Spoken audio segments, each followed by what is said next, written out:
নিজের স্ত্রী থাকা সত্ত্বেও পরস্ত্রীর সাথে ফষ্টিনষ্টি করতে গিয়ে হাতে নাতে ধরা পড়ল সোহেল রানা নামে এক যুবক। ধৃত যুবকের বাড়ি যোগেন্দ্রনগরের কালাচানটিলা এলাকায়। এলাকাবাসীর মন্তব্য, দীর্ঘদিন ধরেই সোহেল এই এলাকার এক গৃহবধূর বাড়িতে একাকিত্বে আসা যাওয়া করত, যাতে সন্দেহ বাধে এলাকাবাসীর মনে। সোমবার রাতেও ওই গৃহবধূর বাড়িতে প্রবেশ করে সোহেল। মঙ্গলবার সকালে এলাকাবাসী জড়ো হয়ে ওই মহিলার বাড়িতে গিয়ে দুজনকেই আপত্তিকর অবস্থায় হাতে নাতে ধরে তুলে দেয় পূর্ব মহিলা থানার হাতে।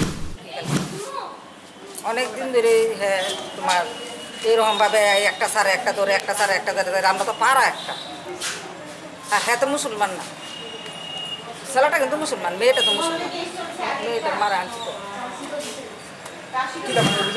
এলাকাবাসীর অভিযোগ মূলে মামলা হাতে নিয়ে মঙ্গলবারই অবৈধ প্রেমিক প্রেমিকাকে আদালতে পাঠায় পুলিশ। ঘটনাকে কেন্দ্র করে সংশ্লিষ্ট এলাকায় ব্যাপক চাঞ্চল্য ছড়িয়েছে। নাগর সোহেলের উপযুক্ত শাস্তির দাবি জানিয়েছে তার স্ত্রী। Bureau report, news vanguard.